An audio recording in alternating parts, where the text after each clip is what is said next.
क्या आपने कभी सोचा है कि असली स्वतंत्रता सिर्फ बाहरी आजादी नहीं, बल्कि अपने अंदर के डर और भ्रम से मुक्ति में है? आज हम आपको ले चलेंगे 1954 के वाराणसी के उन अनोखे संवादों में, जहां जेमकुंड कृष्णमूर्ति ने छात्रों के सवालों का जवाब देकर जीवन की गहरी सच्चाइयां समझाईं। अगर आप चाहते हैं कि आपका सोचने का तरीका बदल जाए और आप खुद को और दुनिया को एक नए नजरिए से देखें, तो यह वीडियो आपका मार्गदर्शन करेगा। बने रहिए, क्योंकि ये बातें आपके जीवन को बदल सकती हैं। अध्याय 1, शिक्षा का नया दृष्टिकोण। 1954 में वाराणसी के राजघाट बिसेंट स्कूल में एक अनूठी वार्ता हुई, जिसमें जेमकुंड कृष्णमूर्ति ने छात्रों से संवाद किया। यह वार्ता केवल शिक्षा के पारंपरिक ढांचे से बाहर जाकर जीवन के गहरे पहलुओं को समझने का प्रयास थी। आइए जानते हैं कि उन्होंने क्या सिखाया। शिक्षा का उद्देश्य कृष्णमूर्ति जी के अनुसार, शिक्षा का मुख्य उद्देश्य केवल ज्ञान देना नहीं है, बल्कि यह जीवन को समझने और आत्म जागरूकता की ओर एक कदम है। उन्होंने कहा, शिक्षा का मतलब है जीवन को समझना, न कि केवल परीक्षा पास करना। उनका मानना था कि शिक्षा को जीवन से अलग करके नहीं देखा जा सकता। भय और संकोच। कृष्णमूर्ति जी ने भय को मानसिक गुलामी के रूप में देखा। उन्होंने छात्रों से पूछा, आप डरते क्यों हैं? और फिर समझाया कि जब तक हम अपने भय को पहचानकर उसे समझते नहीं, तब तक हम स्वतंत्र नहीं हो सकते। उन्होंने यह भी कहा कि भय केवल बाहरी नहीं, बल्कि आंतरिक भी हो सकता है, जैसे समाज की अपेक्षाएं या परिवार का दबाव। प्रतिस्पर्धा और महत्वाकांक्षा। कृष्णमूर्ति जी ने प्रतिस्पर्धा और महत्वाकांक्षा पर भी विचार किया। उन्होंने कहा कि समाज में सफलता पाने के लिए जो प्रतिस्पर्धा होती है, वह अक्सर आत्मसंवेदनशीलता और सहयोग की भावना को नष्ट कर देती है। उन्होंने विद्यार्थियों से पूछा, आप सच में जानना चाहते हैं या केवल दूसरों से बेहतर साबित होना चाहते हैं? ध्यान और आत्म जागरूकता। कृष्णमूर्ति जी ने ध्यान को किसी विशेष तकनीक या अभ्यास से नहीं जोड़ा। उनका कहना था कि चेतनता की जागरूकता ही असली ध्यान है। जब हम अपने विचारों, भावनाओं और प्रतिक्रियाओं को बिना किसी पक्षपातिता के देखते हैं, तभी हम सच्चे अर्थों में ध्यान में होते हैं। जीवन और मृत्यु। कृष्णमूर्ति जी ने जीवन और मृत्यु के संबंध में भी विचार प्रस्तुत किए। उन्होंने कहा कि मृत्यु केवल शरीर की समाप्ति नहीं है, बल्कि यह हमारे संपूर्ण अस्तित्व की समाप्ति है। जब हम मृत्यु को समझते हैं, तभी हम जीवन को सही अर्थों में जी सकते हैं। तो दोस्तों, कृष्णमूर्ति जी की ये शिक्षाएं आज भी उतनी ही प्रासंगिक हैं। उन्होंने हमें यह समझाया कि शिक्षा केवल ज्ञान अर्जन नहीं है, बल्कि यह आत्मज्ञान और स्वतंत्रता की ओर एक मार्ग है। उनकी बातें हमें यह सिखाती हैं कि हम अपने भीतर के भय, संकोच और संकीर्णताओं को पहचानकर उनसे मुक्त हो सकते हैं। अध्याय 2 में हम जानेंगे कि कृष्णमूर्ति जी ने छात्रों से संवाद करते हुए और भी गहरे सवाल उठाए। उन्होंने पूछा, आप क्यों डरते हैं? और फिर उस डर के मूल कारणों की ओर इशारा किया। क्या आप तैयार हैं उन सवालों का सामना करने के लिए? आइए, अगले अध्याय में हम इस पर चर्चा करेंगे। अध्याय 2, भय और स्वतंत्रता की खोज। पिछले अध्याय में हमने देखा कि कृष्णमूर्ति जी शिक्षा को केवल किताबों और परीक्षा तक सीमित नहीं मानते थे। वे चाहते थे कि छात्र अपने भीतर झांकें और जीवन को गहराई से समझें। अब अध्याय 2 में हम उस गहन विषय पर ध्यान देंगे जो उन्होंने छात्रों से बातचीत में बार बार उठाया, भय और स्वतंत्रता। भय की जड़ें। कृष्णमूर्ति जी ने कहा कि अधिकांश लोगों के जीवन में भय 2 प्रकार के होते हैं, बाहरी और आंतरिक। बाहरी भय जैसे परीक्षा में असफल होने का डर, माता पिता की नाराजगी, समाज की आलोचना, ये सब अपेक्षाएं और दबाव से उत्पन्न होते हैं। लेकिन आंतरिक भय, जो सबसे खतरनाक होता है, वह हमारे विचारों, हमारी यादों और हमारे अनुभवों से पैदा होता है। कृष्णमूर्ति जी बताते हैं कि जब हम अपने भीतर के इस भय को पहचानते हैं, उसे समझते हैं और उसके स्रोत को देखते हैं, तभी हम असली स्वतंत्रता की ओर कदम बढ़ा सकते हैं।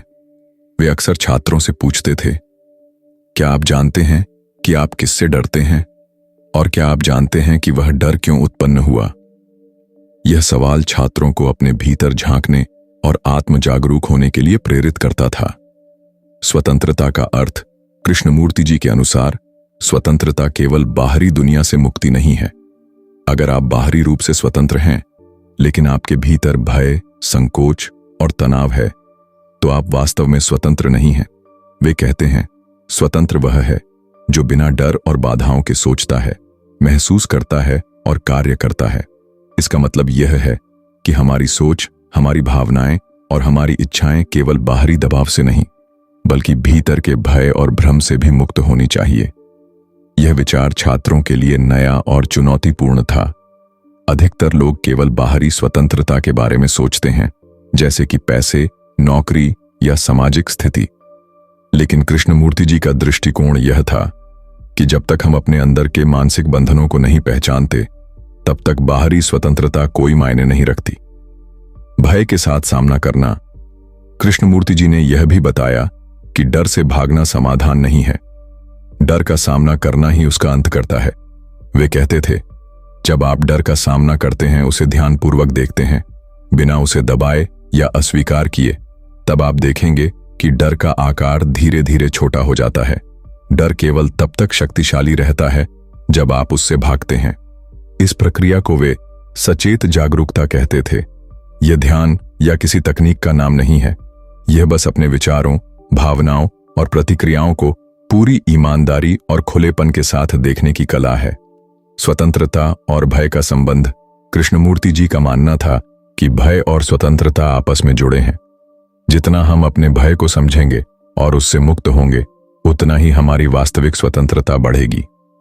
वे छात्रों को उदाहरण देकर समझाते थे कि जब हम किसी परीक्षा या प्रतिस्पर्धा से डरते हैं, तो हम अपने अंदर की क्षमता का पूरा उपयोग नहीं कर पाते। लेकिन जब हम उस डर को समझकर उसका सामना करते हैं, तब हम अधिक स्पष्ट, स्वतंत्र और रचनात्मक बनते हैं। किसी भी सीमित दृष्टिकोण से बाहर निकलना। भय अक्सर हमारी सोच को सीमित कर देता है। हम केवल वही देखते हैं जो सुरक्षित और परिचित है। कृष्णमूर्ति जी चाहते थे कि छात्र इस सीमित दृष्टिकोण से बाहर निकलें। वे कहते थे, जब आप अपने डर को समझते हैं, तब आप जीवन के हर पहलू को पूरी स्पष्टता और स्वतंत्रता के साथ देख सकते हैं। यह न केवल आत्मज्ञान है, बल्कि यह जीवन को पूरी तरह जीने का तरीका भी है। यह बात छात्रों को यह सोचने पर मजबूर करती थी कि क्या वे वास्तव में स्वतंत्र हैं या केवल बाहरी दबावों से खुद को बचा रहे हैं। अध्याय 2 में हमने जाना कि भय केवल बाहरी या काल्पनिक चीज नहीं है, बल्कि यह हमारे भीतर उत्पन्न होता है और हमारी सोच, निर्णय और जीवन के अनुभवों को प्रभावित करता है। स्वतंत्रता केवल तब संभव है जब हम अपने भीतर के भय को पहचानते हैं और उसका सामना करते हैं। क्या आप अपने जीवन के उन भय और संकोच को पहचान सकते हैं जो आपको सच में स्वतंत्र बनने से रोक रहे हैं?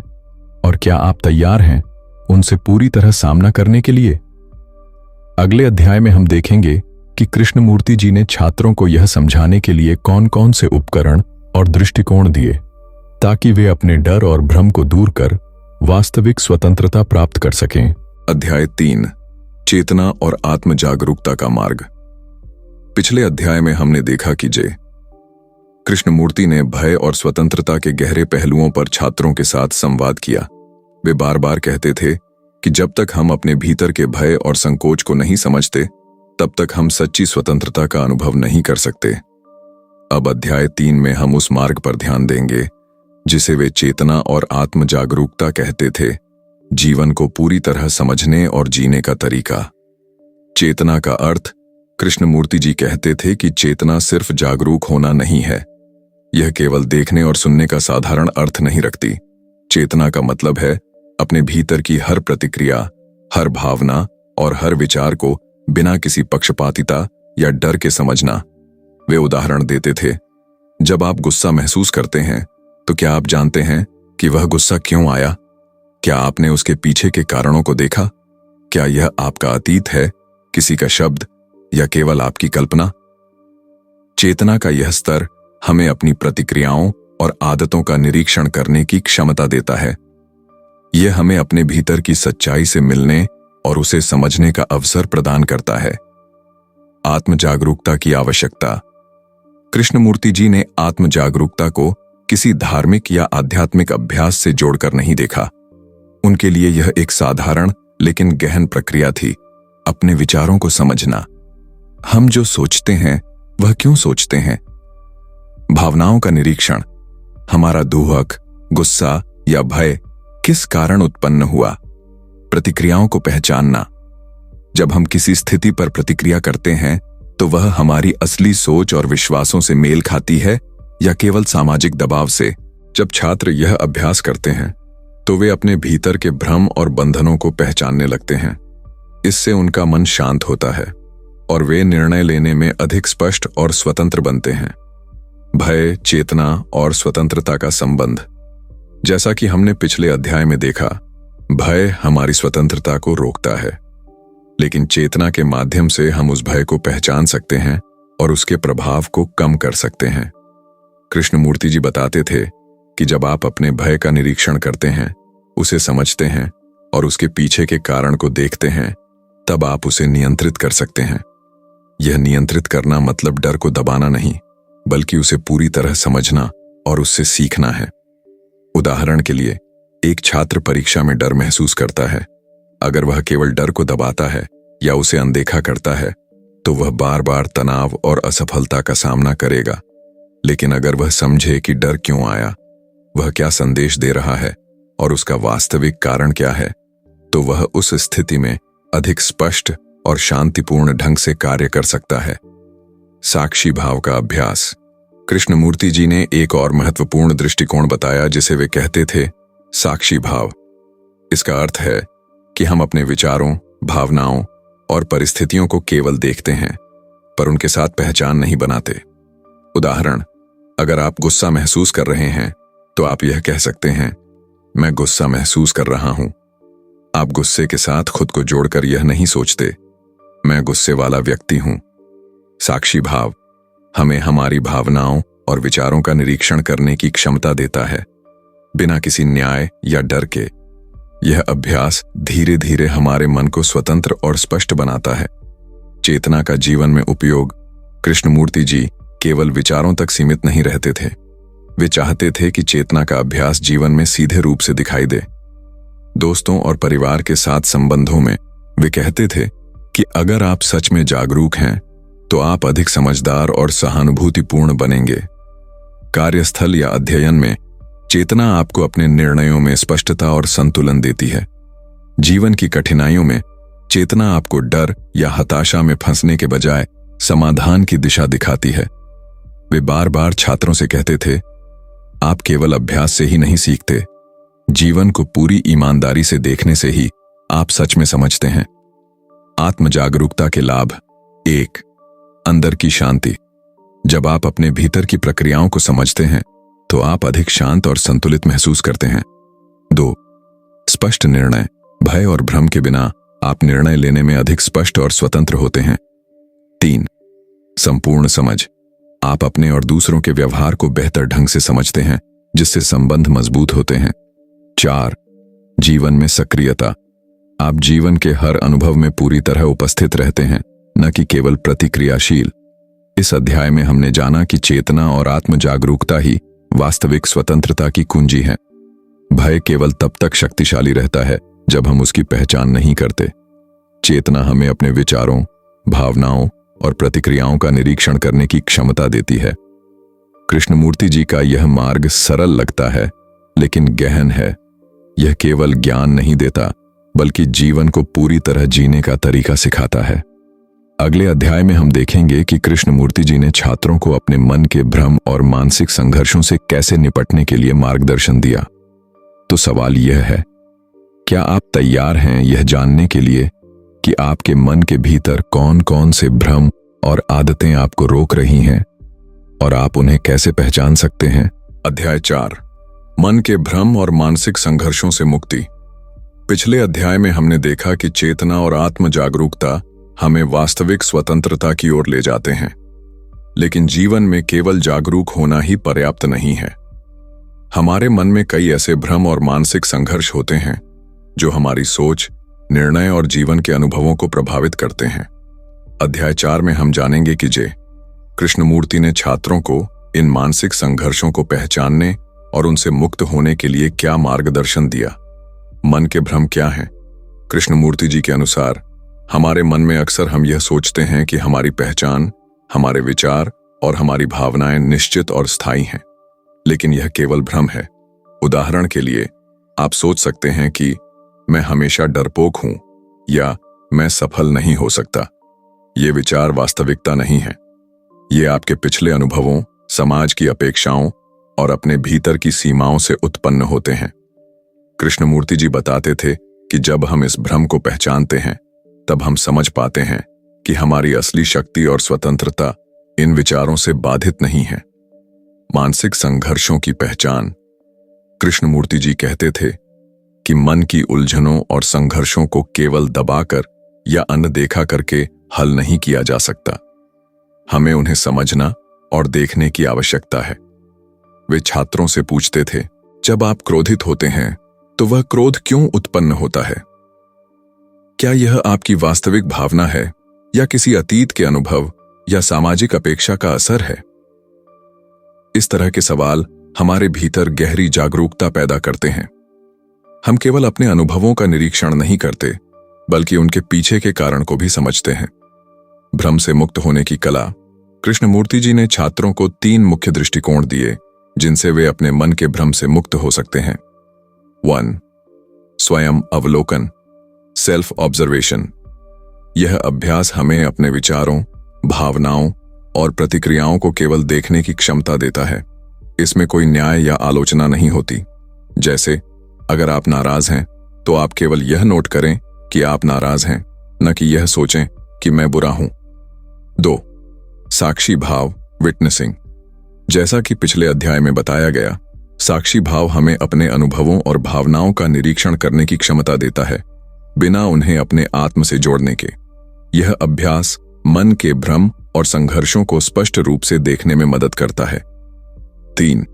प्रश्न पूछने की प्रवृत्ति, क्वेश्चनिंग। कृष्णमूर्ति जी हमेशा छात्रों से सवाल पूछते थे, क्यों और कैसे। ये सरल प्रश्न हमें अपने अनुभवों और मान्यताओं के पीछे के कारणों को समझने में मदद करते हैं। जब हम लगातार यह सवाल करते हैं तो हमारे मन के भ्रम धीरे धीरे कम होने लगते हैं। मन का तनाव और जीवन की स्पष्टता। मन के भ्रम और संघर्ष अक्सर तनाव और चिंता का कारण बनते हैं। कृष्णमूर्ति जी बताते थे कि जब हम इन भ्रमों को पहचानते हैं और उनका सामना करते हैं, तब हमारा मन शांत और स्पष्ट हो जाता है। वे उदाहरण देते थे, यदि कोई छात्र परीक्षा से डरता है तो केवल उसे अनदेखा करना या उससे भागना समाधान नहीं है। समाधान तब है जब वह समझे कि डर क्यों उत्पन्न हुआ, उसके पीछे की भावना क्या है और वह कैसे प्रतिक्रिया दे रहा है। इस प्रक्रिया से छात्र केवल भय और तनाव से मुक्त नहीं होते, बल्कि वे जीवन के हर अनुभव को अधिक स्पष्ट और स्वतंत्र दृष्टि से देख पाते हैं। जीवन में वास्तविक बदलाव। कृष्णमूर्ति जी का मानना था कि केवल ज्ञान अर्जन करना पर्याप्त नहीं है। जब हम अपने मन के भ्रम और मानसिक संघर्षों को समझते हैं तो हम जीवन में वास्तविक बदलाव देख सकते हैं। संबंधों में सुधार। हम दूसरों के व्यवहार को बिना पूर्वाग्रह के समझते हैं। निर्णय लेने में स्पष्टता। हम निर्णय भय और भ्रम के बजाय वास्तविक समझ के आधार पर लेते हैं। आंतरिक शांति। मानसिक संघर्षों से मुक्ति के बाद मन शांत और संतुलित हो जाता है। जीवन की पूर्णता। हम जीवन के हर अनुभव में पूरी तरह उपस्थित रहते हैं, न कि केवल प्रतिक्रियाशील। कृष्णमूर्ति जी यह समझाते थे कि यह केवल अभ्यास से नहीं आता, बल्कि सच्ची ईमानदारी और जागरूकता से आता है। अध्याय 4 में हमने जाना कि हमारे मन में जो भ्रम और संघर्ष हैं, वे हमारी सोच और जीवन के अनुभवों को सीमित करते हैं। चेतना, आत्म जागरूकता और साक्षी भाव के माध्यम से हम इन मानसिक बाधाओं को पहचान सकते हैं और उनसे मुक्त हो सकते हैं। क्या आप अपने जीवन में उन आदतों और मानसिक पैटर्न को पहचान सकते हैं जो आपको बार बार रोकते हैं, और क्या आप तैयार हैं उन्हें पूरी तरह बदलने के लिए? अगले अध्याय में हम देखेंगे कि कृष्णमूर्ति जी ने छात्रों को जीवन में पूर्ण स्वतंत्रता और आनंद कैसे प्राप्त करना सिखाया और कैसे वे भय, भ्रम और मानसिक संघर्ष से पूरी तरह मुक्त होकर जीवन को जी सकते हैं। अध्याय 5 संबंधों में स्वतंत्रता और सचेत जीवन। पिछले अध्यायों में हमने देखा कि चेतना, आत्म जागरूकता और मानसिक स्पष्टता हमारे भीतर की स्वतंत्रता और आनंद की कुंजी हैं। अब हम आगे बढ़ते हैं और देखते हैं कि जे कृष्णमूर्ति ने छात्रों को दूसरों के साथ संबंधों में भी स्वतंत्र और सचेत कैसे बने रहना है, यह कैसे समझाया। कृष्णमूर्ति जी का मानना था कि अधिकांश संघर्ष और दुख केवल हमारे मन के भीतर नहीं, बल्कि हमारे संबंधों और समाज में बातचीत से उत्पन्न होते हैं। हम अक्सर यह सोचते हैं कि अगर अन्य लोग हमारी अपेक्षाओं के अनुसार व्यवहार करें तो हम खुश रहेंगे, लेकिन यह केवल भ्रम है। वे छात्रों से पूछते थे, क्या आप अपने मित्र, शिक्षक या परिवार के सदस्य से स्वतंत्र हैं, या आप उनकी प्रतिक्रिया और व्यवहार से अपने मन की स्थिति निर्धारित करते हैं? यह सवाल हमें यह सोचने पर मजबूर करता है कि हम कितने वास्तविक रूप से अपने मन और अपने निर्णयों में स्वतंत्र हैं। कृष्णमूर्ति जी कहते थे कि संबंधों में स्वतंत्र रहने का मतलब यह नहीं कि हम दूसरों की परवाह न करें, बल्कि इसका अर्थ है कि हम अपने विचारों, भय और पूर्वाग्रहों से मुक्त होकर दूसरों के साथ संबंध बनाएं। जब हम अपने भीतर के डर और उम्मीदों से मुक्त होते हैं, तब हम सच में दूसरों को देख पाते हैं और उनके साथ स्वस्थ और संतुलित संबंध बना पाते हैं। उन्होंने बताया कि अक्सर हम दूसरों के व्यवहार को देखकर प्रतिक्रिया करते हैं। अगर कोई हमें नकारात्मक प्रतिक्रिया देता है तो हम गुस्सा, डर या निराशा महसूस करते हैं, लेकिन अगर हम अपने मन की प्रक्रियाओं को समझें और अपने अनुभवों का निरीक्षण करें तो हम उस स्थिति में शांत और स्पष्ट रह सकते हैं। कृष्णमूर्ति जी का एक महत्वपूर्ण विचार था कि संबंधों में सचेत रहना हमें यह सिखाता है कि हम किसी भी परिस्थिति में अपने भीतर की स्वतंत्रता और स्पष्टता बनाए रख सकते हैं। वे छात्रों को उदाहरण देकर समझाते थे, यदि कोई मित्र हमें धोखा देता है या कोई सहकर्मी हमारी उम्मीदों पर खरा नहीं उतरता, तो हमें यह समझने की आवश्यकता है कि हमारे मन की प्रतिक्रिया केवल हमारे अपने डर, असुरक्षा और पूर्वाग्रहों से उत्पन्न हुई है। इसे पहचानकर हम प्रतिक्रिया के बजाय समझदारी और सहानुभूति के साथ व्यवहार कर सकते हैं। कृष्णमूर्ति जी यह भी बताते थे कि समाज में रहते हुए स्वतंत्रता बनाए रखना कठिन लग सकता है, लेकिन जब हम अपने भीतर जागरूक और सचेत रहते हैं तो बाहरी दबाव, आलोचना या प्रतिस्पर्धा हमें प्रभावित नहीं कर पाती। हम अपनी पहचान और अपने निर्णयों के लिए दूसरों पर निर्भर नहीं रहते। वे बार बार कहते थे कि संबंधों में स्वतंत्र रहना अर्थपूर्ण संवाद और ईमानदारी के बिना संभव नहीं है। हमें अपनी भावनाओं और विचारों को समझना होगा, उन्हें दूसरों पर थोपना नहीं होगा और न ही दूसरों की भावनाओं को अपने डर या उम्मीदों के आधार पर न्याय देना होगा। इस अभ्यास से जीवन में कई लाभ मिलते हैं। हम संबंधों में अधिक संतुलित और शांत रहते हैं। हम दूसरों की वास्तविकता को पहचानते हैं, न कि अपने पूर्वाग्रहों या डर के आधार पर। हम मानसिक संघर्षों और भ्रमों से मुक्त होकर स्वतंत्र निर्णय ले सकते हैं।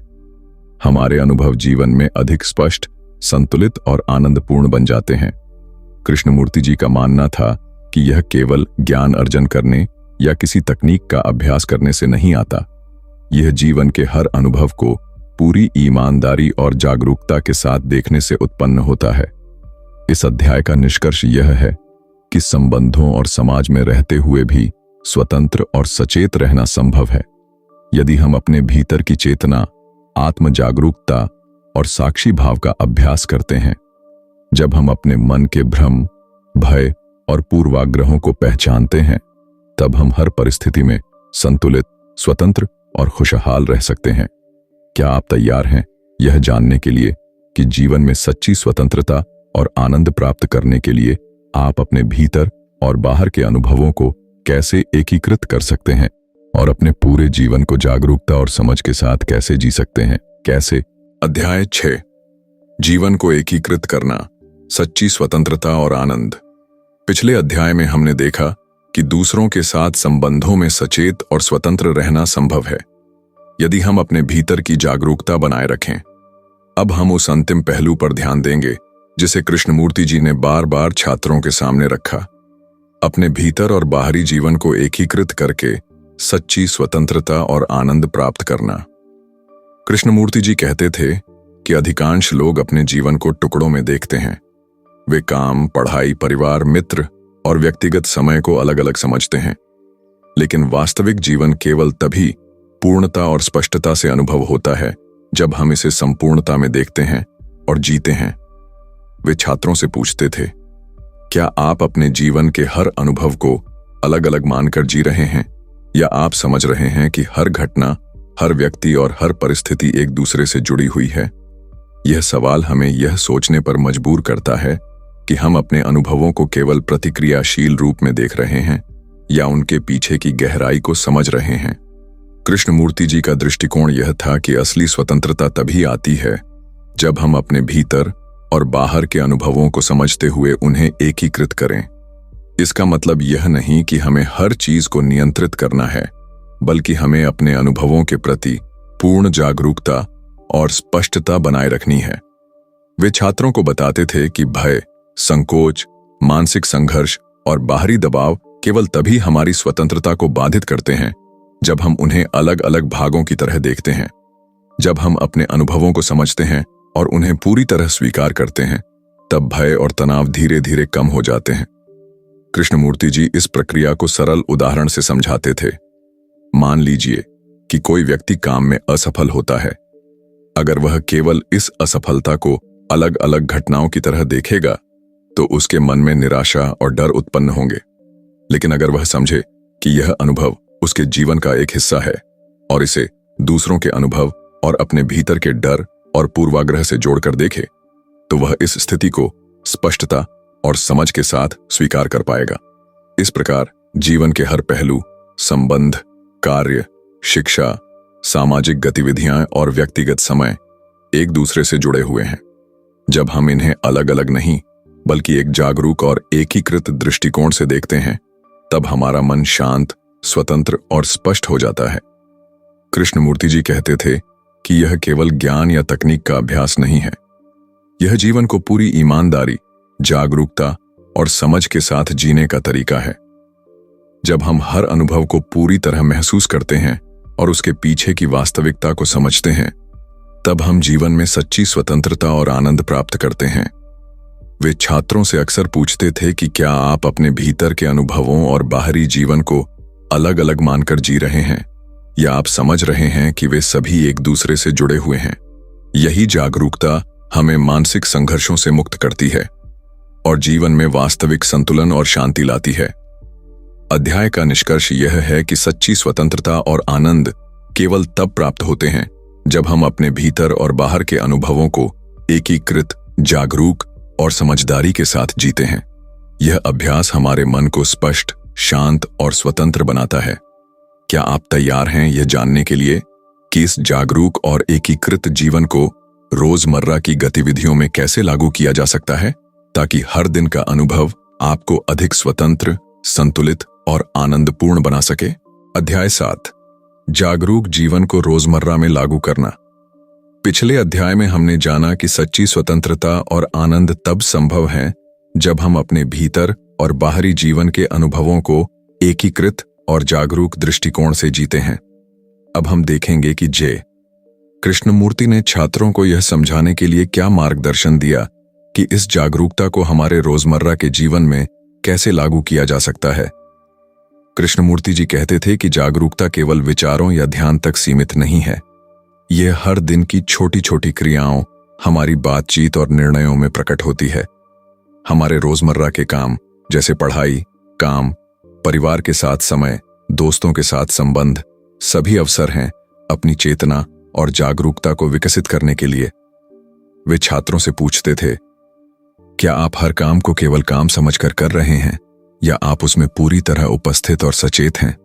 यह सवाल हमें यह सोचने पर मजबूर करता है कि क्या हम जीवन को केवल स्वतः स्फूर्त रूप से जी रहे हैं, या हर पल की वास्तविकता को समझकर जी रहे हैं।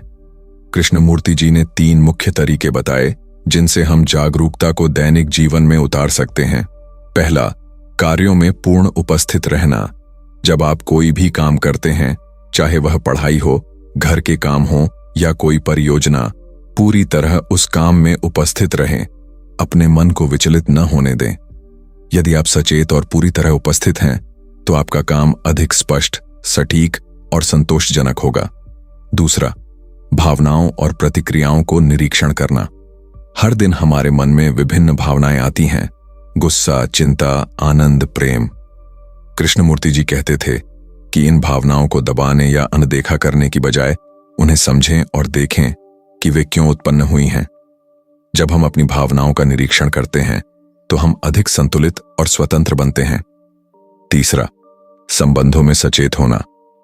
हमारे परिवार, मित्र और सहकर्मी हमारी रोजमर्रा की जिंदगी का महत्वपूर्ण हिस्सा हैं। कृष्णमूर्ति जी का कहना था कि जब हम संबंधों में सचेत रहते हैं तो हम दूसरों के व्यवहार से प्रभावित नहीं होते। हम केवल अपनी जागरूकता और समझ के आधार पर प्रतिक्रिया करते हैं। इससे संबंध स्वस्थ और संतुलित बनते हैं। कृष्णमूर्ति जी यह भी बताते थे कि यह अभ्यास कठिन लग सकता है क्योंकि हम लंबे समय से आदतों और पूर्वाग्रहों के साथ जी रहे हैं। लेकिन जब हम लगातार सचेत रहते हैं, अपने अनुभवों का निरीक्षण करते हैं और हर पल में उपस्थित रहते हैं, तो धीरे धीरे यह जीवन का स्वाभाविक हिस्सा बन जाता है। वे छात्रों को उदाहरण देते थे, यदि आप किसी से नाराज हैं तो सिर्फ प्रतिक्रिया देने के बजाय देखें कि यह गुस्सा क्यों आया। क्या यह आपका वास्तविक अनुभव है या केवल आपके पूर्व अनुभवों और मानसिक पैटर्न का परिणाम है? इस निरीक्षण से आप प्रतिक्रिया की बजाय समझदारी के साथ कार्य कर सकते हैं। कृष्णमूर्ति जी का मानना था कि जब हम रोजमर्रा की जिंदगी में जागरूकता का अभ्यास करते हैं तो हमारा मन अधिक शांत, स्वतंत्र और स्पष्ट बनता है। हर अनुभव में उपस्थित रहने से हम जीवन की पूर्णता महसूस कर सकते हैं और अपने भीतर और बाहर की दुनिया के बीच संतुलन बना सकते हैं। अध्याय का निष्कर्ष यह है कि जागरूक जीवन केवल विचारों में नहीं, बल्कि हर दैनिक क्रिया और संबंध में लागू किया जा सकता है। जब हम अपने अनुभवों, भावनाओं और कार्यों के प्रति सचेत और उपस्थित रहते हैं, तब हम मानसिक स्वतंत्रता, स्पष्टता और जीवन में वास्तविक आनंद का अनुभव कर सकते हैं। यह वीडियो जब आप देख रहे हैं तो बस एक बात याद रखें, जीवन की सबसे बड़ी आजादी और खुशी बाहर नहीं, बल्कि आपके भीतर छुपी है। कृष्णमूर्ति ने हमें यही सिखाया कि जब हम अपने डर, भ्रम और मानसिक संघर्षों को समझते हैं, उन्हें पहचानते हैं और हर पल पूरी ईमानदारी और जागरूकता के साथ जीते हैं, तभी हम सच में स्वतंत्र और खुश रह सकते हैं। शायद यह शुरुआत में आसान न लगे, लेकिन याद रखें, हर बड़ा बदलाव छोटे छोटे कदमों से आता है। आज बस एक पल के लिए रुकिए, अपने भीतर देखिए, अपने एक छोटे से डर या आदत को पहचानिए। ये छोटा कदम आपको धीरे धीरे जीवन की पूरी समझ और शांति की ओर ले जाएगा। अगर आपको यह वीडियो पसंद आया और आपको लगा कि इसमें कुछ सीखने योग्य बातें थीं, तो चैनल को सब्सक्राइब कीजिए ताकि आप आगे आने वाले वीडियो में और गहरे विचारों और अभ्यासों के साथ जुड़ सकें। और हाँ, इस वीडियो को देखते हुए जो भी सबसे महत्वपूर्ण बात आपके भीतर जगी है, उसे कमेंट में जरूर शेयर करें। यह सिर्फ दूसरों के लिए नहीं, बल्कि आपके अपने लिए भी एक छोटा मगर महत्वपूर्ण कदम है। याद रखिए, परिवर्तन की शुरुआत हमेशा आपके भीतर से होती है। बस एक पल जागरूक रहना ही कभी-कभी आपकी पूरी जिंदगी बदल सकता है।